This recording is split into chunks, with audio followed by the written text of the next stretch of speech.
அஸ்ஸலாமு அலைக்கும் வரஹ்மத்துல்லாஹி. இன்னல் ஹம்துலில்லாஹ் நஹ்மதுஹு வ நஸ்தஈனுஹு வ நஸ்தக்ஃபிருஹு வ நஊது பில்லாஹி மின் ஷுரூரி அன்ஃபுஸினா வ மின் ஸய்யிஆத்தி அஅமாலினா. மை யஹ்திஹில்லாஹு ஃபலா முதில்ல லஹு வ மை யுத்லில்ஹு ஃபலா ஹாதிய லஹு. வ அஷ்ஹது அன் லா இலாஹ இல்லல்லாஹு வஹ்தஹு லா ஷரீக லஹு வ அஷ்ஹது அன்ன முஹம்மதன் அப்துஹு வ ரசூலுஹு அம்மா பஅத். அஊது பில்லாஹி மினஷ் ஷைத்தானிர் ரஜீம். யா அய்யுஹன் நாஸு தக்கூ ரப்பக்குமுல்லதீ ஹலகக்கும் மின் நஃப்ஸின் வாஹிதா வ ஹலக மின்ஹா ஸௌஜஹா வ பஸ்ஸ மின்ஹுமா ரிஜாலன் கஸீரன் வ நிஸாஅ வத்தகுல்லாஹ அல்லதீ தஸாஅலூன பிஹி வல் அர்ஹாம் இன்னல்லாஹ கான அலைக்கும் ரகீபா. இன்ன அஸ்தகல் ஹதீஸ் கிதாபுல்லாஹ் வ கைரல் ஹதீ ஹதீ முஹம்மத் வ ஷர்ரல் உமூரி முஹ்தஸாத்துஹா வ குல்ல முஹ்தஸத்தின் பித்ஆ வ குல்லு பித்அத்தின் ضلالة வ குல்லு ضلالة ஃபின்னார். கண்ணியத்திற்குரிய எல்லாம் அல்ல அல்லாஹ்வின் நல்லடியார்களே, அல்லாஹ்வுடைய பேரருளால் அவன் நம் மீது சுமத்திய ஜும்மா என்ற கடமையை நிறைவேற்றக்கூடிய ஒரு வாய்ப்பினை இறைவன் நமக்கு ஏற்படுத்தி தந்திருக்கின்றான். இத்தகைய தருணத்தில் நாம் சொல்லப்படக்கூடிய அறிவுரைகளை தங்களுடைய வாழ்க்கையில அதை கவனித்து செயல்பட வேண்டும் என்ற நோக்கத்திலும், பாடம் பெறக்கூடியவர்கள் அதை சரியான முறையில் விளங்கி கொண்டு இந்த உலகத்தில் சரியான முறையில் நடந்து கொள்ள வேண்டும் என்பதையும் இந்த ஜும்மாவுடைய உரையை நாம் அமைத்துக் கொள்வோம். இன்றைக்கு உலகத்தில் நிலவக்கூடிய சூழ்நிலைகள் வணக்க வழிபாடுகளை செலுத்துவதை விட தன்னுடைய சிந்தனைகளும் கவனமும் சமீப நாட்களில் வரக்கூடிய இந்த தேர்தலுடைய களத்தில் தங்களுடைய முயற்சிகளையும் தன்னுடைய சிந்தனைகளும் செலுத்திக் கொண்டிருக்கிறார்கள். அவர்களுடைய வணக்க வழிபாடுகளில் கூட அது பெரிதாகப்படுத்திக் கொள்ளாமல் அதில் அதிகமான சிந்தனைகளை செலுத்தி ஒவ்வொருவரும் தாம் ஆட்சியை அமர வேண்டும் என்ற அந்த சிந்தனையை கொண்டு செயல்பட்டு கொண்டிருக்கிறார்கள். ஆனால் இதற்கும் நம்முடைய மார்க்கத்திற்கும் என்ன சம்பந்தம் என்று நாம் பார்த்தோம் என்று சொன்னால், எந்த ஒரு காரியமும் செய்யக்கூடிய மக்களாக இருக்கக்கூடிய நம்மை இஸ்லாம் நமக்கு பல்வேறு விதத்தில் வரையறுத்து தந்திருக்கிறது. ஒரு மனிதனுடைய அந்த குடும்பத்தை எவ்வாறு நிர்வகிக்க வேண்டும் என்பதையும் இஸ்லாம் கற்றுத்தருகிறது. ஒரு கணவன் தன்னுடைய மனைவி மத்தியில் எப்படி நடந்து கொள்ள வேண்டும் என்பதையும் காட்டித் தருகிறது.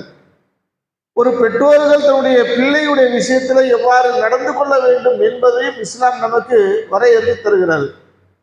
ஒரு நண்பரிடத்தில் பழகக்கூடியது, ஒரு அண்டை வீட்டாரிடத்தில் பழகக்கூடியது, நாம் பிறருக்கு செய்யக்கூடிய கடமை என்ன, இது போன்ற எல்லாவற்றையும் இஸ்லாம் நமக்கு கற்றுத்தந்து ஒரு வரையறுத்து தந்திருக்கிறது. ஆனாலும் கூட நபிகள் பெருமானார் ஸல்லல்லாஹு அலைஹி வஸல்லம் அவர்கள் ஒரு ஆன்மீக தலைவரை மாத்திரம் இல்லாமல் அவர்கள் வாழ்ந்து கொண்டிருந்த அந்த மதீனா நகரத்தில் ஒரு ஆட்சியாளர்களாகவும் மக்களை நிர்வகிக்கக்கூடிய இடத்துல அவர்கள் அல்லாஹ்வுடைய தூதர்கள் திகழ்ந்தார்கள். ஏறத்தாழ ஒரு 10 ஆண்டு காலம் அல்லாஹ்வுடைய தூதர்கள் ஒரு ஆட்சியை அமைத்து, பிரம்மாண்டமான ஆட்சியை அமைத்து, அதில் மக்களுக்கு செய்ய வேண்டிய பணிகள் என்னெல்லாம் கவனிக்க வேண்டும் என்பதெல்லாம் அல்லாஹ்வுடைய தூதர்கள் கவனம் செலுத்தினார்கள். இந்த அல்லாஹ்வுடைய தூதருடைய ஆட்சியையும் இந்த தற்போது இருக்கக்கூடிய ஆட்சியும் நாம் ஒப்பிட்டு பார்த்து எவ்வாறு நாம் புரிந்து எவ்வாறு நாம் சிந்திக்க வேண்டும் என்பதை நாம் புரிந்து கொள்ள வேண்டும். இன்றைக்கு யாராக எடுத்தாலும் சரி, ஆட்சியில் இருக்கக்கூடியவர்களாக இருந்தாலும் சரி, ஆட்சியில் இல்லாதவர்களாக இருந்தாலும் சரி, எல்லாருடைய சிந்தனைகளை தன்னுடைய பதவியை பெற வேண்டும் என்ற அந்த முயற்சியில் இருக்கிறார்கள். அப்படி முயற்சி எடுத்து அவர்கள் ஜெயித்து விட்டார் என்று சொன்னால், எதெல்லாம் வாக்குறுதிகளை கொடுத்தார்களோ, எதெல்லாம் செய்ய வேண்டுமோ அத்தனையுமே அவர் செய்ய மாட்டார்கள். மக்களை சந்திப்பார்கள், கடந்த ஆட்சியில இப்படி இருந்தது, அப்படி இருந்தது, இந்த மாதிரி இருந்தது, மக்களுக்கு இவ்வளவு சிரமம் ஏற்பட்டதெல்லாம் மக்கள் மத்தியில் சொன்னவர்கள் ஆட்சி களத்துல வந்த பிறகு அவர்கள் சொன்ன அத்தனையுமே அப்படியே அவருக்கு மாற்றமாக செயல்படுவார்கள். இது எல்லாரையும் நாம் பார்க்கக்கூடிய அந்த சூழ்நிலைகளை நம்மால் பார்க்க முடியுதுன்னு சொன்னால், அல்லாஹ்வுடைய தூதரவருடைய காலத்தில் எவ்வாறு ஆட்சியை அமர்ந்தார்கள், அமைத்து இருந்தார்கள் என்பதை நாம் விளங்கிக் கொள்ள வேண்டும். உலகத்தில் நாம் வாழ்கின்ற நேரத்தில் ஒரு ஆட்சியை தேர்ந்தெடுக்கின்றோம், ஒரு ஆட்சியாளருக்கு கீழே கட்டுப்படுகிறோம் என்றால் அல்லாஹ்வுடைய தூதர் கீழே இருந்த மக்கள் எவ்வாறு இருந்தார்கள், நாம் எப்படி இருக்கின்றோம் என்பதையும் நாம் கவனிக்க வேண்டும். அல்லாஹ்வுடைய தூதருடைய ஆட்சி காலத்தில் அல்லாஹ்வுடைய தூதர்கள் தாம் இருந்த அந்த 10 ஆண்டு காலத்துல தாம் ஆட்சியில் இருக்கின்றோம் என்ற உணர்வு எப்படி என்று சொன்னால், இறைவனை பயந்து மக்களுக்கு செய்ய வேண்டிய அனைத்தையும் கவனம் எடுத்தார்கள். பொருளாதாரத்தை திரட்ட வேண்டும் என்ற அந்த ஆசை இல்லாமல் இருந்தது. மக்கள் மத்தியில ஆள்களை கொண்டு வலம் பெற வேண்டும் என்ற அந்த ஆசை இல்லை. அல்லாஹ்வுடைய தூதர்கள் எல்லாத்தையும் மாற்றமாக ஒரு வேறுபட்ட ஒரு மனிதர்களாகத்தான் அல்லாஹ்வுடைய தூதர்கள் பதவி காலத்திலும் கூட இருந்தார்கள். இன்றைக்கு எப்படி இருக்கிறதா? ஒரு ஆட்சியாளர்கள் எப்படி இருக்க வேண்டும் என்று அல்லாஹ்வுடைய தூதர்கள் நமக்கு முன்மாதிரியாக காட்டி தந்த அல்லாஹ்வுடைய தூதர்கள் நாம் வாழ்கின்ற நேரத்தில் இவ்வாறு இவர்களை நம்மால் பார்க்க முடிகிறதா? ஒரு பிரச்சனை என்றால் நம்மை விட்டு விலகிக் கொள்கிறார்கள். மக்களுக்கு ஒரு பாதிப்பு என்றால் அதை பற்றி எந்த ஒரு சிந்தனையும் கவனம் எடுப்பதில்லை. ஆனால் அல்லாஹ்வுடைய தூதர் அவர்கள் எப்படி நடந்து கொண்டார்கள் என்பதற்கு ஒரு சில விஷயத்தை நான் நினைவுபடுத்துகின்றேன். ஒரு இரவுல அல்லாஹ்வுடைய தூதர் அவர்கள் உறங்கிக் கொண்டிருக்கிறார்கள். உறங்கிக் கொண்டிருக்கக்கூடிய ஒரு இரவு நேரத்தில் ஒரு கடும் சத்தத்தை அவர்கள் செவியேற்கிறார்கள். மக்கள் தன்னுடைய தூக்கத்திலிருந்து விழுந்து ஏறுவதற்கு முன்னாடி அல்லாஹ்வுடைய தூதர் அவர்கள் கோவிர அந்த கழுதையில, அபூ தல்ஹாவுடைய கழுதையில, குதிரையில அவர்கள் ஏறி உட்கார்ந்து விரைந்து அந்த சத்தம் ஏற்பட்ட இடத்திற்கு புறப்பட்டு போகிறார்கள். எந்த பகுதியிலிருந்து எந்த திசையிலிருந்து வருகிறதோ அந்த திசைக்கு அல்லாஹ்வுடைய தூதர்கள் விரைந்து சென்று எந்த ஒரு எதிரிகள் படையெடுத்து போருக்கு அந்த யுத்தத்திற்கு வருகிறார்களா, மனித கூட்டம் ஏதேனும் ஒரு திட்டமிட்டு இருக்கிறார்களா என்று அவர்களை கவனிப்பதற்காக அல்லாஹ்வுடைய தூதர்கள் விரைந்து செல்கிறார்கள். மக்கள் எல்லாம் எந்திரிச்சு என்ன நிகழ போகிறதோ, நாம் என்ன ஆக போறோமோ என்ற அச்சத்தில் இருந்த அந்த மனிதர் மத்தியில அல்லாஹ்வுடைய தூதர் அவர்கள் வேகமாக அந்த குதிரையை கொண்டு வருகிறார்கள். வந்து அல்லாஹ்வுடைய தூதர் தன்னுடைய சமுதாயத்தை தன்னுடைய மக்களிடத்தில் சொன்னார்கள், லம் துராவு லம் துராவு, மக்களே நீங்கள் பயப்படாதீர்கள், பயப்பட வேண்டாம், எந்த பிரச்சனையும் இல்லை, நீங்கள் தூங்க செல்லுங்கள் என்று அல்லாஹ்வுடைய தூதர்கள் மக்கள் மத்தியில ஆறுதல் படுத்தி பயத்தை உடைத்தெடுத்து அல்லாஹ்வுடைய தூதர் அவர்கள் மக்களை வீட்டிற்கு அனுப்புகிறார்கள். இன்றைக்கு ஆட்சியாளர்களை எப்படி நாம் பார்க்க முடியுமா? ஏதேனும் ஒரு பிரச்சனை என்று சொன்னால் அதுல அவர்கள் இருக்க மாட்டார்கள், பயணத்தில் இருப்பார்கள், ஊரை விட்டு அவர்கள் போயிடுவார்கள். ஆனால் அல்லாஹ்வுடைய தூதர் அவர்கள் தன்னுடைய மக்களை வழிநடத்தக்கூடிய அந்த விதத்துல தான் முன்மாதிரி இருக்க வேண்டும். அப்படி அவர்கள் தன்னுடைய துணிச்சலோடு உயிரை கூட துச்சமாக கருதி எந்த இடத்துல சத்தம் வருகிறதோ விரைந்து சென்று மக்களை காப்பாற்ற வேண்டும் என்ற அந்த சிந்தனை கொண்டு வந்தார்கள். இன்றைக்கு நம்மால் பார்க்க முடியக்கூடியது என்ன? ஒவ்வொரு ஆட்சியாளர்களும் எவ்வளவு பொருளாதாரத்தை திரட்ட வேணும். ஒரு கவுன்சிலர் அவர்கள் தேர்வு செய்யப்படுகிறார்கள் சொன்னால் ஒரு 1,00,000 ரூபாய் அவர்கள் செலவு செய்தால் அவர்கள் ஒரு வருடங்களிலேயே அவர்களுடைய மாற்றத்தை நம்மால் பார்க்க முடிகிறது. ஒரு எம்எல்ஏக்கள் அவர்கள் பதவிக்கு வந்து விட்டார்கள் சொன்னால் கடந்த காலத்தில் இருந்த அவருடைய நிலைமைக்கும் தற்போது இருக்கக்கூடிய நிலைமைக்கும் ஒப்பிட்டு பார்க்கக்கூடிய நேரத்தில் மலைக்கும் மடுக்கும் இருக்கக்கூடிய வித்தியாசம் அளவிற்கு அவருடைய வாழ்க்கை உயர்ந்த இடத்துல இருக்கும். இது என்னால் ஏற்படுகிறது. இது ஒரு தொழிலாக, ஒரு வியாபார ரீதியாக பொருளாதாரத்தை திரட்டக்கூடிய அந்த சிந்தனைகளை வளர்ந்த காரணத்தினால் மக்களுக்கு செய்யக்கூடிய சேவைகளை குறைத்துவிட்டு தன்னையே தற்காத்து கொண்டு தன்னை வளர்த்து கொள்வதற்கான எல்லாவற்றையும் அவர்கள் செலுத்தக்கூடிய சிந்தனைகள். கட்ட பஞ்சாயத்துகள், யாரிடத்துல பொருளாதாரத்தை நாம் திரட்டலாம், யாரிடத்துல காசை அடித்து பிடிக்கலாம் என்ற சிந்தனை கொண்டு நாளுக்கு நாள் அவர்களில் வளரக்கூடியது. அவருடைய சொத்து மதிப்புகளை நாம் பார்த்தோம் என்று சொன்னால் அவரிடத்திலேயே கணக்கில்லாத அளவிற்கு சொத்து மதிப்புகள் இருக்கும். இப்படி இவருடைய சிந்தனைகள் அவர்கள் போகிறார்கள். மக்களுக்கு செய்ய வேண்டிய அந்த அக்கறைகளை கவனம் எடுப்பதில் கிடையாது. அல்லாஹ்வுடைய தூதர் எடுத்த ஒரு நபி தொழ வருகிறார்கள். மக்களுடைய விஷயத்தை எப்படி கவனம் எடுக்க வேண்டும் என்பதற்கு அல்லாஹ்வுடைய தூதருடைய வாழ்க்கையில ஏற்பட்ட சில விஷயங்களை நாம் கவனிக்குங்க. ஒருவர் அல்லாஹ்வுடைய தூதரிடத்தில் முறையிடுகிறார். அல்லாஹ்வுடைய தூதரை வழிப்பறி நிறைய ஆகிவிட்டது. இரவு நேரத்தில் யாரும் அவர் பயணம் செய்ய முடியல, தனியாக அவர் போக முடியல. அப்படி போனாலும் கூட அவர் கொண்டு செல்லக்கூடிய அந்த பொருட்களை பிடுங்கிக் கொள்கிறார்கள், அபகரித்துக் கொள்கிறார்கள், வழிப்பறி நடக்கிறது. அந்த மாதிரியான அந்த விஷயத்தை அந்த சூழ்நிலையில உச்சக்கட்டத்தில் இருக்கக்கூடிய அந்த ஒரு கோரிக்கை, அந்த பிரச்சனை அல்லாஹ்வுடைய தூதரிடத்தில் வைக்கிறார்கள். வைத்த உடனே அல்லாஹ்வுடைய தூதர் சொல்கிறார்கள், நீங்கள் எதிர்பாருங்கள், நான் உருவாக்குவேன். எப்பேற்பட்ட ஒரு சமூகத்தை நான் உருவாக்க வேண்டும் சொன்னால், வழிப்பறி நடக்கிறது என்று என்னிடத்தில் நீங்கள் முறையிடுகிறீர்கள். நீங்கள் உங்களுடைய வாழ்க்கையிலே நீங்கள் பார்ப்பீர்கள், வழிப்பறி என்பதற்கு ஒன்றும் இல்லாத அளவுக்கு நான் ஏற்படுத்துவேன். ஹிரா என்ற ஒரு இடத்தில் இருந்து மக்காவை ஒரு பெண் தன்னந்தனியாக வந்து அடைவாள். ஹஜ்ஜுக்கோ உம்ராவுக்கு வருவாள். அப்படி வருகின்ற நேரத்தில் லா தகாஃப் இல்லல்லாஹ், அல்லாஹ்வை பயத்தை தவிர வேறு ஒன்றும் அவருக்கு பயம் இருக்காது. அப்பேற்பட்ட ஒரு தருணத்தை நான் உருவாக்குவேன் என்று அல்லாஹ்வுடைய தூதர்கள் அந்த நபி தோழரிடத்தில் அல்லாஹ்வுடைய தூதர் சொன்னார்கள். அப்போது அந்த மக்கள் பார்க்கிறார்கள், அல்லாஹ்வுடைய தூதர் அவர்கள் சொன்ன அந்த செய்தியை அந்த நபி தோழர் சொன்னார்கள். எதை அல்லாஹ்வுடைய தூதர் அவர்கள் சொன்னார்களோ அந்த ஒரு நிலையை மாற்றி அமைத்து ஒரு பெண் தன்னந்தனியாக வருவாள். ஹிரா என்ற அந்த இடம் என்ன, மக்காவிற்கும் ஹிராவுக்கும் ஒரு 10 கிலோமீட்டரா, ஏறத்தாழ அவர்கள் நடக்கக்கூடியதாக இருந்தால் 800 கிலோமீட்டர்கள் நடந்து வரக்கூடிய இடமாக இருக்கும். அவ்வளவு கிலோமீட்டர் இரவும் பகலமா நடந்து வருவாள். எந்த உயிருக்கும் உடைமைக்கும் எந்த பாதிப்பும் ஏற்படுத்தாத அந்த சூழ்நிலைகளை நான் உருவாக்குவேன் என்று அல்லாஹ்வுடைய சொன்னார்கள். அதை உருவாக்கியும் காட்டினார்கள். இன்றைக்கு நம்முடைய ஆட்சியாளர்கள் நீங்கள் பாருங்கள், ஒரு சின்ன ஒரு திருடுகள் ஆள்களை பிடித்து நசுக்கப்படுவார்கள்.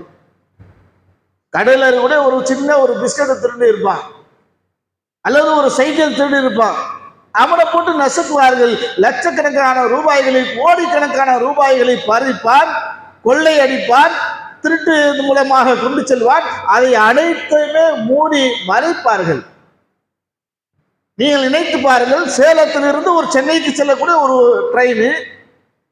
ஒரு ட்ரெயின் என்று சொன்னால் எவ்வளவு பாதுகாப்பா இருக்கும். அதில் கொண்டு செல்லப்பட்ட பொருளாதாரத்தை அந்த ஒரு மேல் பகுதியிலிருந்து உடைத்து இறங்கி அந்த பொருளாதாரத்தை எடுக்கிறார்கள்.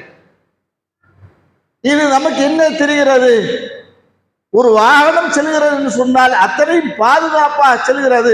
அதில் உடைக்கப்பட்டு உடைத்து அதில் திருடுகிறார்கள் சொன்னால் அதில் எவ்வளவு கவனமற்ற ஒரு ஆட்சியாளர்களாக நம்மால் பார்க்க முடிகிறது. ஒரு வீட்டை திருடியவனுக்கு அவ்வளவு கடுமையான தண்டனை தருகிறார்கள். ஒரு ஊரை கொள்ளையடிக்கக்கூடியவனுக்கு தண்டனை இல்லாத அளவுக்கு ஆக்குகிறார்கள். இன்றைக்கு அப்படி நம்ம பார்க்க முடிகிறது. அல்லாஹ்வுடைய தூதருடைய காலத்து அப்படி கிடையாது. என்னெல்லாம் நடக்கிறது வாழ்க்கையில நாம் பார்த்தோம்னு சொன்னால், ஏடிஎம்ஐ மட்டும் எடுத்து பாருங்கள். ஏடிஎம்ஐ திருவதற்கு யோசிப்பானா இல்லையா? உள்ள போகக்கூடத்துல ஒரு கேமரா, மிஷினுக்கு முன்னாடி நிற்கக்கூடாது ஒரு கேமரா, மிஷினுக்கு அந்த நம்ம நிற்கக்கூடிய அந்த பின்னாடி ஒரு பகுதியில் அந்த டோரில் ஒரு கேமரா, தெருவில் இருக்கக்கூடிய கேமரா, அத்தனை கேமராக்கள் இருக்கிறது. அத்தனை இல்லாமல், அது மட்டும் இல்லாமல் ஒரு வாட்ச்மேனை வைத்துக் கொண்டு பாதுகாக்கிறான். அந்த வாட்ச்மேனுடைய உயிருக்கு உத்தரவாதம் இல்லை. அந்த பொருளாதாரம் வைத்துக் கொண்டிருக்கக்கூடிய அந்த மிஷினுக்கு உத்தரவாதம் இல்லாமல் உடைத்து அந்த கொள்ளை அடைத்து செல்கின்றான். அவனை கண்டுபிடிப்பதற்கு ஆள் இல்லை. இப்படி ஏற்படக்கூடிய நீங்கள் நினைத்து பாருங்கள், எதை வழிப்பறியாக இன்றைக்கு அதிகரித்துக் கொண்டிருக்கிறதோ, ஒரு பொருளாதாரத்தை நிம்மதியாக செல்ல முடியவில்லை. தன்னுடைய பொருளையும் உடமையும் பாதுகாக்க முடியாத அளவிற்கு இருக்கிறது என்று சொன்னால் அல்லாஹ்வுடைய தூதர்கள் எப்பேற்பட்ட ஒரு மாற்றத்தை ஏற்படுத்தினார்கள். வெறும் 10 ஆண்டுகளில அவர்கள் பெரிய ஒரு மாற்றத்தை ஏற்படுத்தினார்கள். என்ன காரணம்? அல்லாஹ்வுடைய தூதருடைய சிந்தனை அனைத்துமே மக்களுக்கு சேவையாக இருக்கணும், மக்களுக்கு ஏற்பட பிரச்சனையில கவனம் செலுத்தணும், எதை எந்த விஷயத்தை எவ்வாறு செய்ய வேண்டும் என்று திட்டமிடுவதோடு அவருடைய அந்த சிந்தனைகளை ஆட்சியை நடத்தி போனார்கள். இன்றைய ஆட்சியாளர்கள் தன்னுடைய பொருளாதாரத்தை திரட்டுக் கொள்வதற்கான எல்லா சிந்தனையும் கொண்டு போகிறார்கள். சில பேர் பேசுவார்கள், நாடாளுமன்றத்தில் இது பேசினார் அது பேசினார். 1, 2, 5 வருட காலத்தை பார்த்தோம்னால் விரல் விட்டு எண்ணக்கூடிய அந்த ஒரு பிரச்சனை. ஊரில் பிரச்சனை இல்லையா? தன்னுடைய பகுதியில் ஏராளமான மக்களுடைய இந்த பிரச்சனைக்கு கோரிக்கைகள் வைக்கக்கூடிய சபை மடுக்காமல் இருப்பார்கள். அவரை சந்திப்பதற்கே பெரும் சிரமத்தை சந்திப்பார்கள். ஒரு எம்எல்ஏக்கு பின்னாடி 10 பேர் பலமா இருப்பாங்க. ஒரு மனிதனை சாதாரண தேர்தல் களத்தில் நான் உங்களுக்கு பக்கபலமா இருப்பேன், நீங்க சந்திப்போம்னா நான் சந்திப்பு ஏற்பேன், உங்களுடைய கோரிக்கைகளை ஏற்பேன் என்றெல்லாம் அவர்கள் அந்த வாக்குறுதியை கொடுப்பார்கள். தேர்தல் முடிந்த பிறகு அவர்கள் ஜெயித்து வந்து விட்டார்கள் சொன்னால் அவருக்கு சந்திப்பதற்கு ஆள்கள் தடைகளாக இருப்பார்கள். 10, 15 கடிதங்கள், நூற்றுக்கணக்கான கடிதங்கள் அனுப்பி இருந்தாலும் கூட அதை எடுத்து பார்ப்பதற்கு ஒரு நேரம் இல்லாத அளவிற்கு அவருடைய நேரங்கள் இருக்கும். ஆனால் அல்லாஹ்வுடைய தூதர்கள் வழிப்பறியை நான் அதை தடுத்து நிறுத்துவேன் என்று சொல்லி 10 ஆண்டுகளிலே செய்து முடித்தார் என்று சொன்னால் இன்றைய ஆட்சியாளர் செய்ய முடியாதா? ஆட்சியாளர்களுடைய அந்த சிந்தனை எப்படி இருக்கும்? மக்களுக்கு ஒரு தீங்கு என்றால் அதுல கவனம் எடுக்கணும். உயிருக்கு உத்தரவாதம் இல்லை, உடமைக்கு உத்தரவாதம் இல்லை, எதுக்கும் உத்தரவாதம் இல்லாத சூழ்நிலை இருக்குன்னு சொன்னால் அதற்கு பாதுகாப்புக்குரிய என்ன வழி இருக்குது அப்படின்னு நாம் பார்க்க வேண்டும். ஒரு சாதாரண ஒரு குடிமகன், அவனை வளர விடக்கூடாது, சிந்தனை செலுத்தக்கூடாது, அவனை கேள்வி எழுப்பிவிடக்கூடாது என்பதற்கு செய்யக்கூடிய தந்திரங்கள் என்ன? மதுகளை அவர்கள் ஊட்டுகிறார்கள், மதுகளை கொடுக்கிறார்கள், விற்பனை செய்கிறார்கள். அரசாங்கம் தடுக்கக்கூடிய விஷயத்தை ஒரு அரசாங்கமே அவர்கள் அதை செய்கிறார்கள். நினைத்து பாருங்கள், எல்லா டாக்டர் நீங்கள் விசாரிச்சு பாருங்க, டீ குடிக்கலாமா குடிக்க கூடாது. சில டாக்டர் சொல்லுவாங்க குடிக்கலான்னு, சில டாக்டர் வேண்டான்னு. உணவு சாப்பிடக்கூடிய விஷயத்துல எது கேட்டாலும் சில பேர் சாப்பிடலாம், சில பேர் சாப்பிட வேண்டாம்னு சொல்லுவாங்க. ஒட்டுமொத்த ஆட்களை எடுத்து ஒட்டுமொத்த டாக்டர்கள் அனைவருமே ஏற்றுக்கொண்டது. சின்ன பிள்ளையிலிருந்து வயோதி பருவம் வரை அவர்கள் ஏற்றுக்கொண்டது. ஒரு ஆட்சி கட்டிலே அமர்ந்து இருக்கக்கூடியவர்களும் ஏற்றுக்கொண்டது. இது கேடுதான், மக்களுக்கு கேடுதான், மனிதனுக்கு கேடுதான். ஆனாலும் இது விற்பனை செய்யக்கூடியது, நீங்கள் உட்கொள்வதற்கு தடையாக இல்லை. அந்த மாதிரி சூழ்நிலை. எதை தடையா இருக்கணும்? மக்களுக்கு கெடுதல் தரக்கூடிய, நீங்க ஒரு சாதாரண ஒரு பொருள் வீட்டில் அல்லது கடையில் வைக்கக்கூடிய பொருள் அழுகி போன அல்லது ஒரு பழைய பொருளை வைத்து விற்பனைங்கள ரைடு வந்துடுவாங்க. அவன் ஆஸ்பத்திரியில் படுத்துட்டான், அவன் இறந்து போயிட்டான், இந்த மாதிரி ஒரு காரணத்தை சொல்லி வருவாங்க. லட்சக்கணக்கான உயிர்களில் விளையாடுகிறார்கள். அதற்கு எந்த ஒரு முன்ன எச்சரிக்கும் இல்லை. நாட்டுக்கும் வீடுக்கும் கேடுன்னு சொல்லி விற்பனை செய்யறான். அது தெரிகிறது, அரசாங்கத்துக்கு தெரிகிறது. அதை தடுத்து நிறுத்தினார்களா? இல்லை. இவர்கள் குடிப்பதை விட அல்லாஹ்வுடைய தூதருடைய காலத்துல அந்த நபி தோழர்கள் அதிகமாக குடித்துக் கொண்டிருந்தார்கள், மது போதையில கிடந்தார்கள். அல்லாஹ்வுடைய தூதருக்கு இறைவன் புறத்திலிருந்து இந்த தடை என்ற ஒரு அறிவிப்பு வந்தவுடனே மது ஹராமாக்கப்பட்ட பிறகு அத்தனை நபி தோழர்களும் ஊற்றினார்கள். மதீனா நகரத்தில் அதை ஆறுதலாக பிரித்து ஓடியது. வேண்டாம், குடிக்காதுங்க, இது மனித கேடு, இது அல்லாஹ் தடுத்துட்டா என்று சொன்ன உடனே மக்கள் அத்தனையுமே முன் வந்தார்கள். எதுக்காக? அவர் சொல்லக்கூடிய செய்திகள் என்ன? அவர் மக்கள் மத்தியில் நடக்கக்கூடிய முறை என்ன? மக்களை எப்படி வழி நடத்துகிறார்கள்? இவர் சொன்னதை நாம் செய்யவில்லை என்று சொன்னால் நாம் இங்கே வாழ்வதற்கு உத்தரவாதம் இருக்காது. தடை என்றால் மனிதன் தடை கிடையாது, ஒட்டுமொத்த தடையாக இருக்கும். அவர் முகமது சொல்லிவிட்டார் சொன்னால் எந்த மனிதருக்கு நான் மறைத்து குடிப்பேன், தெரியாம குடிப்ப, அதெல்லாம் கிடையாது. அரசாங்கத்துல கூட எப்படியெல்லாம் விற்பனை செஞ்சாங்க, அது ஆளுக்கு இவ்வளவுதான், ஒரு நாளைக்கு எக்ஸ்ட்ராலாம் வாங்கிட்டு போக கூடாது, இங்கேயே குடிச்சிட்டு போகணும், பார்சல்லாம் கிடையாது, பாட்டெல்லாம் கிடையாது, அப்படிலாம் ஆரம்பிச்சான். நாளுக்கு நாள் பார்த்தா அது கூடுதலாக போகுது. அரசாங்கம் தடை செய்யப்பட்ட நாள் தெரிஞ்ச உடனே முன்கூட்டியே வாங்கி சேமிக்கின்றான், கள்ளத்தனமாக வாங்கி விற்பனை செய்கின்றான். இது அல்லாஹ்வுடைய தூதர்கள் தடுத்த எந்த நபித்தோழரும் செய்யவில்லை. எதை மக்களுக்கு கெடுது என்று பார்க்கிறார்களோ அந்த ஆட்சியில நான் எதை அனுமதிக்க மாட்டேன் என்ற அந்த சிந்தனை கொண்டு அந்த மக்கள் மத்தியில் நடந்து கொண்டார்கள். இன்னைக்கு வட்டியை எடுத்து பாருங்க, எத்தனை பேர் மாய்க்கிறாங்க. கணவன் மனைவி பிள்ளைகள் சேர்ந்து குடும்பமே தற்கொலை செய்கிறார்கள். வாங்கிய கடனை திருப்பி செலுத்த முடியவில்லை, வட்டியை என்னால் கட்ட முடியவில்லை. அரசாங்கத்துக்கு தெரியாதா? பெரிய பெரிய வட்டி தொழிலாளிகளுக்கு அவர்கள் உறுதியா நிற்கிறார்கள். ஒரு சாதாரண ஒரு சாமானிய ஒரு மனிதன் வட்டிக்கு விடுகிறார் என்று சொன்னால் அவரை நசுக்குகிறார்கள். அப்படி அந்த சுமைகளை, தன்னுடைய கஷ்டத்தை, தன்னுடைய தேவைக்காக பொருளாதாரத்தை எடுத்து வட்டியை வாங்கிய மனிதன் செலுத்த முடியாமல் அவதிக்கிறான், தவிக்கின்றான். சூழ்நிலைகளை மாற்றுகிறது. தன் இந்த உலகத்தில் வாழ முடியாத ஒரு சூழ்நிலையில தற்கொலை செய்கிறார்கள். இந்த அரசாங்கம் பார்க்கிறது, எத்தனையோ சட்டங்களை போடுகிறது. அந்த சட்டங்களை இதை வட்டியை அனுமதி இல்லை என்று தடுக்க முடிஞ்சுச்சா? இல்லை. அல்லாஹ்வுடைய தூதர் அவர்கள் சொன்னார்கள், என் சமுதாயத்தில் ஒருவரும் கூட வட்டியை வாங்கக்கூடாது, வட்டி கொடுக்கக்கூடாது, வட்டிக்கு சாட்சி அளிக்க கூடாது என்றெல்லாம் சொல்லிட்டு சொன்னார்கள். அசலை நீங்கள் வாங்கிக் கொள்ளுங்கள். இதற்கு முன்னாடி நீங்கள் கொடுத்திருந்தால் அசலை வாங்கிக்க, வட்டியை வாங்காத. நிறைய பொருளாதார திட்டு தரக்கூடிய அந்த பொருளாதாரத்தை ஆசைப்படாத, இது கேடு என்று சொன்ன உடனே அசலை மட்டும் வாங்கி அந்த வட்டியை விட்டார்கள். எந்த சமுதாயத்தை எந்த சுகமாக பார்க்கிறதோ அல்லாஹ்வுடைய தூதர்கள் அவ்வளவு கவனம் எடுத்தார்கள். அடுத்து சொன்னார்கள், அந்த மக்கள் மத்தியில் சொன்னார்கள், மக்களே, நீங்கள் வட்டியை வாங்கக்கூடியது அல்லாஹ்வும் அல்லாஹ்வுடைய தூதரிடத்தில் யுத்த பிரகடனத்தை நீங்கள் செய்கிறீர்கள், நீங்கள் கவனத்தில் வைத்துக் கொள்ளுங்கள். வட்டியை ஒருபோதும் நீங்கள் வாங்கக்கூடாது, வட்டி தொழில் செய்யக்கூடாது, வட்டி கொடுக்கக்கூடாது என்று அல்லாஹ்வுடைய தூதர் அவர்கள் சொன்னார்கள்.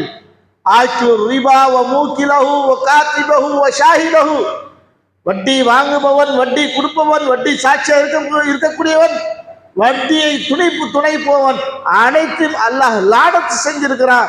அல்லாஹ்வுடைய தூதரும் அல்லாஹ்விடத்தில் நீங்கள் யுத்த பிரகடனம் செய்கிறீர்கள். எதை விட்டு விலகிக் கொள்ளவில்லையோ, இந்த அறிவுரைக்கு யார் செவிமடங்கவில்லையோ, அல்லாஹ்வுக்கும் அல்லாஹ்வுடைய தூதருக்கு எதிராக நீங்கள் யுத்த பிரகடனம் செய்திருக்கிறீர்கள் என்று அல்லாஹ்வுடைய தூதர் சொன்னார்கள்.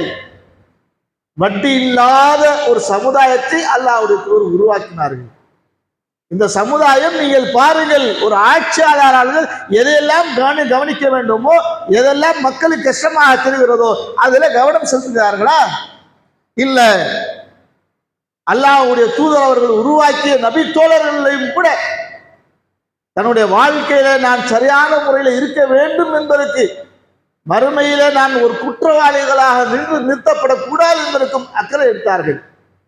இன்றைக்கு எந்த ஆட்சியை நாம் அமைக்க வேண்டும் என்று சொல்லுகிறார்களோ உமர் அலியுடைய ஆட்சியை எதிர்பார்ப்பார்கள். காந்தியும் கூட கொல்லப்படக்கூடிய தருணம் கூட உமருடைய ஆட்சி தான் நாம் அமைக்க வேண்டும் என்று விரும்பினார்கள். அப்பேற்பட்ட அந்த ஆட்சியை கொண்டு சென்றார்கள். 10 ஆண்டு காலம் அவர்கள், உமர் அலி அவர்கள். அவர் யாருக்கு பாடம் பெற்றார்களோ அல்லாஹ்வுடைய தூதர் அதை விட கடுமையான முறையில் ஆட்சியை அமைத்தார்கள். அப்பேற்பட்ட உமர் அலி அவர்கள் கனிமத் பொருளாக ஒரு அன்பளிப்பாக வருகிறது. கைபர் போர்ல ஒரு தோட்டத்தை அன்பளிப்பாக வருகிறது. வாங்கிட்டு அல்லாஹ்வுடைய தூதர் சொல்றாங்க, அல்லாஹ்வுடைய தூதரே, இது நான் தர்மத்தை செஞ்சிடறேன், நானு அல்லாஹ்வுடைய பாதையில நான் கொடுத்துட்றேன், இது எனக்கு அனுமதி, நானும் இதுல எந்த சொந்தம் கொண்டாட மாட்டாங்க, என் வாரிசும் கொண்டாட முடியாது, நான் இது அல்லாஹ்வுடைய பாதையில நான் கொடுத்துறேன்றாங்க. அப்ப அல்லாஹ்வுடைய தூதர் அவர்கள் உமரை கூப்பிட்டு சொல்றாங்க, உயில் எழுதுங்க, கொடுத்துட்டு மட்டும் சொல்லாதுங்க. அடுத்து பிள்ளைங்க வந்தா என்னோட தகப்பனாரோட சொத்துன்னு சொல்லிட்டு பிரச்சனை எனக்கு வருது, ஏகப்பட்ட வரும். அதெல்லாம் இல்லாம ஒரு உயிர் எழுதுங்க. என்ன மாதிரி உயிர்?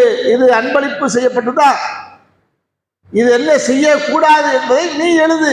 அல்லாஹ்வுடைய சொல்றாங்க, லா யுபாவு, இந்த தோட்டம் ஒரு காலத்திலும் இது விற்பனை செய்யக்கூடாது.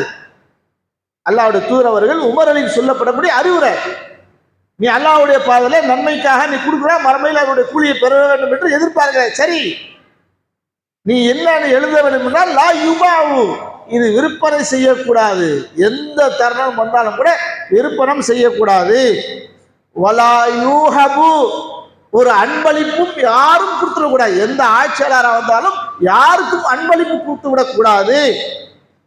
வலா யூரசு, யாரும் இதுக்கு சொந்த வாரிசுகளாக சொந்தம் கொண்டு வர முடியாது என்று சொல்லிட்டு அல்லாஹ்வுடைய சொல்றாங்க, வயத்தசத்தகல் ஃபுகரா, இந்த தோட்டத்தில் விளையக்கூடிய எல்லாத்தையும் ஏழைகளுக்கு உரியது என்று நீ உயில் எழுது. அப்படிதான் நம்ம செய்யறோமா? அல்லது இந்த அரசாங்கம் ஏதாவது செய்கிறதா? ஒரு சொத்துக்களை அரசாங்கத்துக்கு கொடுத்தோம் என்று சொன்னால் அது எந்த ஒன்றையும் செய்ய முடியாது. அது கள்ளத்தனமாக பிறருக்கு விற்பனை செய்யப்படுவார்கள். இப்படி ஏகப்பட்ட நம்முடைய வாழ்க்கையில் நம்ம பார்க்கிறோம். இதை அல்லாஹ்வுடைய தூதர் அவர்கள் இவ்வளவு கவனிக்கிறாங்க. அதே மாதிரி இங்க இருக்கக்கூடிய எந்த ஆட்சியாளர்களும் பொறுப்புதாரிகளை நாம் பார்த்தோம் கூட, நாம் இருக்கக்கூடிய அந்த 5 ஆண்டுகாலமாக இருந்தாலும் சரி, 10 ஆண்டுகாலமாக இருந்தாலும் சரி, சுமூகமாக வாழ்க்கை வாழணும். எந்த சிரமங்களும் கஷ்டங்களும் அனுபவிக்காத ஒரு வாழ்க்கையை நாம் வாழ்ந்து இருக்கணும். அப்பேற்பட்ட அந்த சிந்தனை கொண்ட ஒரு சாதாரண ஒரு எம்எல்ஏ கூட, ஒரு கவுன்சிலரும் கூட அந்த சிந்தனை இருக்கிறது. நான் கஷ்டப்படக்கூடாது, நான் உயர்ந்தெடுத்து வாழணும், அப்படிதான் பார்க்கறாங்க. தன்னுடைய குடும்பத்தை பார்த்து உயர்வதற்கான வழிகள் என்ன என்று பார்க்கிறாங்க. ஆனால் அல்லாஹ்வுடைய தூதர் அவர்கள் எப்பேற்பட்ட நிலைமையில உருவாக்குறார்கள் சொன்னால், உமர் அலி அவர்கள் பல இடங்களுக்கு போயிட்டு வராங்க. அப்படி பல ஆள்களை ஆட்சி புரியக்கூடிய அவர்கள் அந்த நாட்டுக்கெல்லாம் போயிட்டு வந்து பார்க்குறாங்க. அந்த ஆட்சியாளர்கள் வாழக்கூடிய வாழ்க்கை என்ன, அவருடைய சாப்பிடக்கூடிய உணவுகள் என்ன, எல்லாத்தையும் பார்த்து அல்லாஹ்வுடைய தூதரை வைத்து பார்த்து சிந்தித்து அழுகுறாங்க உமர் அலி அவங்க. சரி, இது வாழ்வதற்கு தகுதின்னு சொன்னால் அல்லாஹ்வுடைய இப்படி வாழணும், இந்த மாதிரியான வாழ்க்கை இந்த பகுதியில் வாழக்கூடியவர்கள், அந்த ஆட்சி புரியக்கூடியவர்கள் வாழுகிறார் என்று பார்த்து உமர் அலி அவர்கள் நினைக்கிறார்கள். அப்படி வந்து பார்த்த உடனே உமர் அலி அவர்கள் ரசூலுல்லாஹி ஸல்லல்லாஹு அலைஹி வஸல்லம் சொல்ல வேண்டும் என்று வராங்க. வந்த பிறகு அல்லாஹ்வுடைய தூதரை பார்க்கிறாங்க, உறங்கி கொண்டிருக்காங்க, தூங்கி கொண்டிருக்கிறாங்க. அப்போ உமர் அலி வந்த உடனே அல்லாஹ்வுடைய தூதர் எந்திரிச்சு உட்கார்றாங்க. உட்காரக்கூடிய இடத்துல முதுகல்ல பார்த்தோம்னு சொன்னால் அல்லாஹ்வுடைய தூதருடைய முதுகல்ல ஈச்சம்பரத்துடைய அந்த கயிறுல இருந்த அந்த பகுதியில் அச்சிடப்பட்ட மாதிரி அவ்வளவு முதுகல்ல பட்டிருக்கிறது. அப்போ உமர் அலி சொல்றாங்க, அல்லாஹ்வுடைய தூதரே, ஒரு நல்ல ஒரு கட்டிலோ அல்லது நல்ல ஒரு பொருளை கொண்டு நீங்க உறங்கலாமே. யாரெல்லாம் இந்த உலகத்துல தகுதி இல்லாதவர்களா இருக்கிறார்களோ அவரெல்லாம் சுகசமான வாழ்க்கையை அவர் வாழ்ந்து கொண்டிருக்கிறார்கள். அவருடைய வாழ்க்கையும் உங்களுடைய வாழ்க்கையும் ஒப்பிட்டு பார்த்தால் ரொம்ப வித்தியாசங்கள் இருக்கிறது. நீங்கள் இப்படியெல்லாம் இருக்காதுங்க என்று உமர் அலி அவர்கள் சொல்றாங்க. அப்ப அல்லாஹ்வுடைய தூதர் அவர்கள் உமர் அலி சொன்னார்கள், யா உமர், மா தருதான் தகுனு லஹுல் துன்யா, அவர்கள்லாம் இந்த துன்யாவை விரும்பி கொண்டிருக்கிறாங்க. இந்த உலகத்துல நான் ஏன் இப்படி இருக்குன்னு சொன்னால் இந்த துன்யாக்காக கிடையாது, வலஹும் ஆகிரா, மறுமைக்காகத்தான் என்னுடைய சிந்தனையும் என்னுடைய எல்லாவற்றையும் மறுமைக்காக அமைத்திருக்கிறேன். அவங்களாம் உலகத்துக்குப்பா, உலகமா இந்த உலகத்துல சுமூகமான வாழ்க்கையை அனுபவிக்கிறாங்க சொன்ன இந்த உலகத்துல நான் வாழக்கூடியது மறுமைக்கு. நான் சுகமான வாழ்க்கை வாழ்ந்து போவதற்கா இல்ல என்று அல்லாஹ்வுடைய தூதர் அவர்கள் உமர் அலி எடுத்து சொல்றாங்க. இன்றைக்கு ஆட்சியாளர்களை எடுத்து பார்த்தோம்னு சொன்னால் சொத்து மதிப்பு கணக்கிடாத அளவிற்கு அல்லாஹ்வுடைய தூதர் 10 ஆண்டு ஆட்சி புரிந்தார்கள். அல்லாஹ்வுடைய தூதருடைய அந்த சொத்து மதிப்பு என்ன? 100 ஆடுகள், ஒரு சின்ன 10க்கு 10 இருக்க கூட ஒரு வீடு, எந்த அளவுக்கு சொல்றாங்க, ரசூல் ஸல்லல்லாஹு அலைஹி வஸல்லம் அவர்கள் தொழக்கூடிய நேரத்தில் சஜ்தா செய்யக்கூடிய நேரம் கூட தன்னுடைய மனைவியுடைய கால் படும் அந்த நேரத்தில் அவங்க காலை மடக்கி கொள்வார்கள். அத்தகைய ஆட்சி புரியக்கூடியவர்களாக இருந்தார்கள். இன்றைக்கு ஒரு ஆட்சியாளர் பார்க்க முடிகிறதா? இப்பேற்பட்ட ஒரு ஆட்சியாளரை நீங்கள் தேர்ந்தெடுக்க முடியுமா? இல்ல. அல்லாஹ்வுடைய தூதருடைய வாழ்க்கை அப்படி இருந்தது. கடைசி கட்டத்தில் அந்த 100 ஆடும் கூட என்னவாக தெரியுமா, வராங்க மக்காவிலிருந்து வராங்க. அவங்க மக்காவிலிருந்து வந்து 3 பேர் வராங்க, மதீனாவுக்கு வராங்க, ஹிஜ்ரத் செஞ்சு வராங்க. யாருமே பொறுப்பு ஏற்றுக்கல. அல்லாஹ்வுடைய தூதரை சந்திக்கிறாங்க. நான் ஹிஜ்ரத் செஞ்சு வந்திருக்கிறோம், நாங்கள் கஷ்டத்தில் இருக்கிறோம், தங்குவதற்கு இடம் இல்லை, சாப்பிடுவதற்கு வழி இல்லை என்று சொல்ற முறையிடுறாங்க. அப்போ அல்லாஹ்வுடைய சொன்னாங்க, இந்த மஸ்ஜித் நபவியில தங்கிக்கிங்க அப்படின்னு சொல்லி தங்க வைத்துப்பட்டு சொல்றாங்க.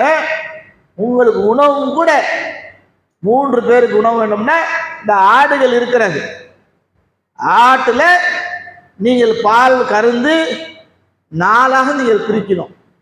1 3 நீங்க எடுத்துக்கங்க, 1 மட்டும் எனக்கு வச்சிடுங்க, எனக்கு உணவு அதுதான் என்று அல்லாஹ்வுடைய தூதர் அவர்கள் சொல்றாங்க. இது மிக்தாத் அலி அவர்கள் சொல்கிறார்கள். இந்த செய்தி சொல்றாங்க, அல்லாஹ்வுடைய தூதர் எங்களுக்கு தங்க வைத்தார்கள், எங்களுக்கு உணவுக்காகவும் ஏற்பாடும் செய்தார்கள். நாங்கள் அப்படியே நாங்கள் அந்த பாலை அருந்து கொண்டிருந்தோம், குடித்து கொண்டு இருந்தோம். ஒரு நாள் மிக்தாத் அலி சொல்றாங்க, ஒரு நாள் வளமையாக இப்படிதான் செய்வோம், ஒவ்வொரு நாளும் ஆட்டில் பாலை கறப்போம், எங்களுக்கு 3 பேருக்கு அது பாலை கொடுத்து அல்லாஹ்வுடைய தூதருக்கு ஒரு பகுதி நம்ம எடுத்து வைப்போம். ஒரு நாள் என்ன ஆயிடுச்சு சொன்னா, ரசூல் ஸல்லல்லாஹு அலைஹி வஸல்லம் தாமதமாச்சு. ரசூல் ஸல்லல்லாஹு அலைஹி வஸல்லம் பல இடத்துக்கு போகக்கூடியது, வேற யாராச்சும் அன்பளிப்பு கொடுத்துருப்பாங்க, சாப்பிட்டு இருப்பாங்க, அதனால வரமாட்டாங்கன்னு நினைத்து கொண்டு அல்லாஹ்வுடைய தூதரிடத்தில் இருந்த அவருக்கு வைத்திருந்த பாலை நான் மிக்தால் சொல்றாரு, நான் குடிச்சிட்டேன். குடிச்சிட்ட பிறகு பார்த்தா சிறு நேரத்தில் அல்லாஹ்வுடைய தூதர் வராரு. வந்த உடனே எல்லாம் மிக்தார் கூப்பிடுறாங்க, ஆடுல பால் கறந்துங்களா? ஆமா. இந்த 2 பேருக்கு கொடுத்தீங்களா? கொடுத்தாச்சு. நீங்க கொடுத்தாச்சா? குடிச்சாச்சு. ஏன் குள்ளதை எடுத்துன்னு வாப்பான்னு சொல்லி சொல்றாங்க. சொன்ன உடனே இவரு புரிஞ்சுக்கிட்டாரு, என்னத்தை கொண்டு வரணும், அவர் வச்சது நம்மளே குடிச்சாச்சு, இப்ப என்னத்தை செய்யணும், ஒரு கொழுத்த ஆடையை அறுத்து ஒரு சமைச்சு கொடுத்துருவோம், ஒரு நல்ல ஒரு உணவா சாப்பிட்டு சொல்லிட்டு போறாங்க. போன உடனே அல்லாஹ்வுடைய தூதர் எந்த இடத்துல இருந்தாங்களோ கொஞ்சம் விலகி அங்கே நின்று கொண்டு வாயை அசைத்து கொண்டு சில சொல்லை கொண்டு அவர் பேசிக்கொண்டு இருந்ததை இவர் மிக்தாத் அலி அவர்கள் அறிகிறாங்க. உடனடியாக இவர் அந்த ரசூல் ஸல்லல்லாஹு அலைஹி வஸல்லம் பால் கொண்டு வந்து சொன்னாங்களே, அதெல்லாம் இருக்கட்டும், அல்லாஹ்வுடைய தூதர் ஏதோ சொல்றாங்க, ஏதோ பேசுறாங்கன்னு சொல்லிட்டு விரைந்து கேட்பதற்காக வராங்க. அப்போது அந்த நேரத்தில் அல்லாஹ்வுடைய தூதர் அவர்கள் செஞ்ச பிரார்த்தனையை சபிமடைகிறார்கள் மிக்தாத் அலி அவர்கள். என்ன கேட்குறாங்க? அல்லாஹும்ம அத்இம் மன் அத்அமனி வஸ்கி மன் வஸ்கானி, இறைவா உணவு அளித்தவனுக்கு நீ உணவளிப்பாயாக, இறைவா நீ நீர் புகட்டுவனுக்கு நீர் புகட்டுவாயாக என்று அந்த பிரார்த்தனை செய்கிறாங்க. இந்த பிரார்த்தனை செய்த அந்த துஆவையை சவியற்ற மிக்தாத் அலி அவர்கள் அந்த ஆடை அறுப்பதற்காக போகிறார்கள். ஆடுடைய மடியில் பால் இருந்த உடனே பாலை கறந்து அல்லாஹ்வுடைய தூதர் அவருக்கு கொடுக்குறாங்க.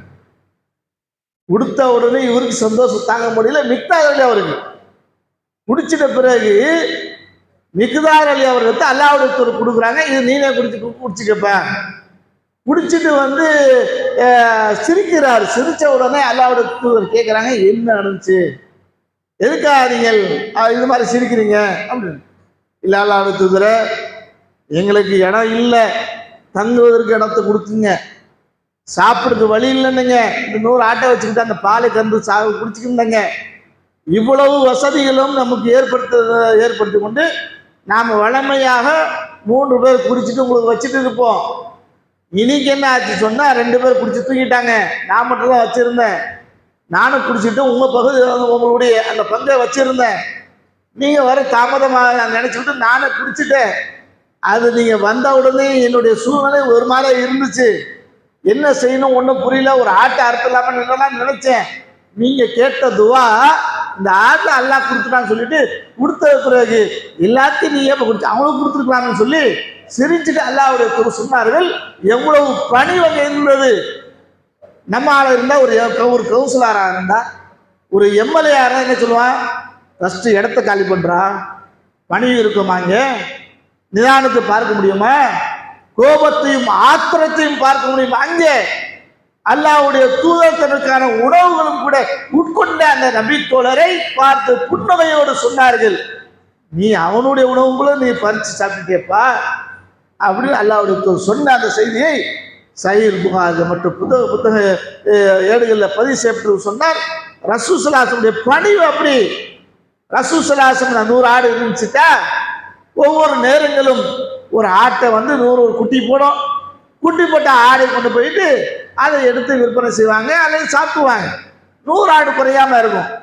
ரசூல் ஸல்லல்லாஹு அலைஹி வஸல்லம் அவர்கள் எப்போ நபியா ஆக்கப்பட்ட பிறகு தன்னுடைய வறுமை ஒவ்வொரு தரம் வருகின்ற இடத்துல ஆடுகள் அறுத்து இருக்கக்கூடிய இடத்துல கடைசி நேரத்தில் ரசூல் ஸல்லல்லாஹு அலைஹி வஸல்லம் அவர்கள் மரணிக்கக்கூடிய நேரத்தில் 100 ஆடுகள் இல்லை.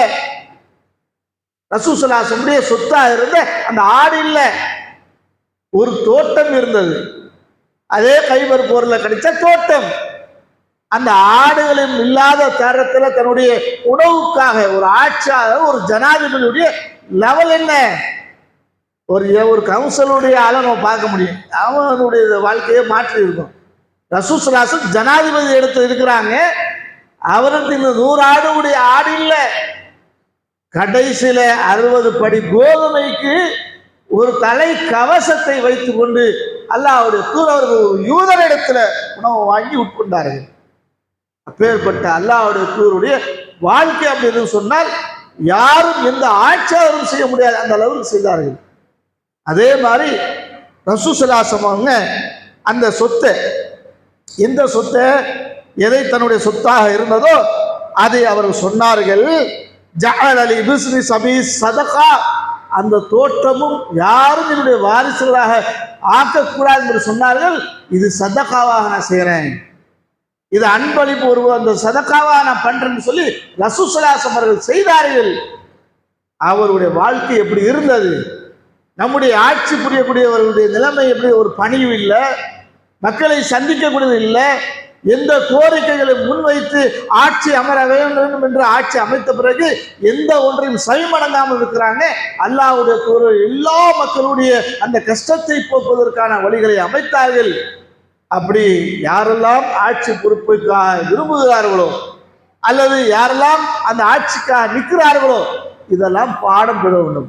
ஒரு வியாபாரத்துக்கு இல்லை, மக்களை ஒரு சேவை மையமாக நாம் பார்க்கணும். ஒரு பொருளாதாரத்தை திரட்டக்கூடிய ஒரு இடத்தில் இருக்கக்கூடாது, மற்ற சமூகம் இருப்பதை போன்று நாம் இருக்கக்கூடாது. நமக்கான ஒரு வரையறை இஸ்லாம் காட்டி தந்திருக்கிறது. அதை அப்படி நாம் வாழ்ந்து காட்ட வேண்டும், பிறருடைய முன்மாதிரியாக நிற்க வேண்டும். நாம் செய்த அந்த பணியை மற்றவரும் பார்த்து அதை பூரித்து நாம் செய்ய வேண்டும் என்று விரும்ப வேண்டும். அப்பேற்பட்ட ஆட்சியை அல்லாஹ்வுடைய தூதர் நமக்கு பாடமாக தந்திருக்கிறார்கள்.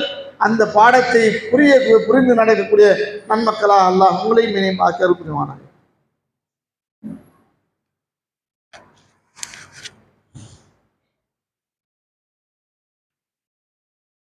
கண்ணியத்திற்குரிய எல்லாம் அல்லாஹ் நல்லடியார்களே, அல்லாஹ்வுடைய பொருளால் நமக்கு தரப்படக்கூடிய ஒவ்வொரு வணக்க வழிபாடுகளும் இயன்ற அளவிற்கு நம்முடைய சக்திக்கு உட்பட்டு நாம் செய்து அதை நன்மை அடைந்து கொண்டிருக்கின்றோம். இப்போது இருக்கக்கூடிய சூழ்நிலை என்பது நம்மை அழிக்க வேண்டும், நம்மை கருவறுக்க வேண்டும் என்ற அந்த சிந்தனைகளை அதிகமாக பரவி விரைந்து சென்று கொண்டிருக்கிறது. அதற்கான முயற்சிகள், அதற்கான சிந்தனைகள் என்ன இருக்குன்னு சொன்னால், வெறுமனே நம்ம இந்த உலகத்தில் பிறந்தோம் வாழ்ந்தோம் போனோம் என்பது இல்லாமல் முழுக்க இளைஞர்களை நாம் பார்த்தோம்னு சொன்னால் செல்போனை வைத்து கொண்டே அந்த இரவு பகலமாக கழித்து கொள்ளக்கூடியவர்களாகத்தான் இருக்கிறாங்க. அப்போ இந்த படிக்கக்கூடிய மாணவர்கள் பள்ளிக்கூடம் விடுமுறை அளித்திருக்கிறாங்கன்னு சொன்னால் ஒரு பயனுள்ளதாக அமைக்கணும். ஒரு பெற்றோர்களாக இருக்கக்கூடியவர்கள் கவனிக்க வேண்டும். எப்படி நாம் கவனிக்க வேண்டும்னா, வருடம் முழுக்க நம்ம மார்க்க உலக கல்விக்காக நாம் முக்கியத்துவம் கொடுத்துருக்கிறோம். 10 நாட்கள் அல்லது ஒரு 15 நாட்கள் ஒரு இடத்துல ஒரு மார்க்க கல்விக்கு நாம் முக்கியத்துவத்தை கொடுக்குறாருன்னு சொன்னால், ஒரு கோடை கால பயிற்சி வைக்கிறேன்னு சொன்னால் ஒரு ஜாலியாக பிக்னிக் வந்து போனதா கிடையாது. மார்க்கத்தை எப்படி அறிந்து கொள்ளணும், எப்படி நம்ம கற்றுக்கொள்ள வேண்டும், தொழுகையுடைய வழிமுறை என்ன, பிரார்த்தனையுடைய அந்த ஒழுங்குமுறை என்ன, சூறாக்கள் மனம் செய்யக்கூடிய என்ன, இது போன்ற விஷயங்களை அதிகமாக கவனம் எடுத்து தமிழ்நாடு தௌஹீத் ஜமாத் பொறுத்தவரை மக்களை எதெல்லாம் அவருடைய நன்மை பகிக்குமோ அந்த விஷயத்திற்கு அதிகமாக கூடுதலாக கவனம் எடுத்து இந்த கோடை கால வகுப்புகள் ஆங்காங்கே நடைபெற்று கொண்டிருக்கிறது. அதை நடக்க இருக்கிறது. அப்படி நம்முடைய பிள்ளைகளும் கூட மார்க்கப்பட்டுள்ள உருவாக்க வேண்டும். தாய் தகப்பனை எதிர்த்து பேசக்கூடாது என்றால் இந்த மாதிரியான ஒரு 10 நாட்களை நாம் நேரத்தை ஒதுக்கி அதற்காக நாம் அதை கவனம் செலுத்த நம்முடைய பிள்ளைகளை அனுப்பி அந்த மார்க்க அறிவுகளை வளர்த்துக் கொள்வதற்கான வாய்ப்புகளை நாம் மார்க்க அறிவுகளை வளர்ப்பதற்கான வழிகளை நாம் ஏற்படுத்தி தர வேண்டும்.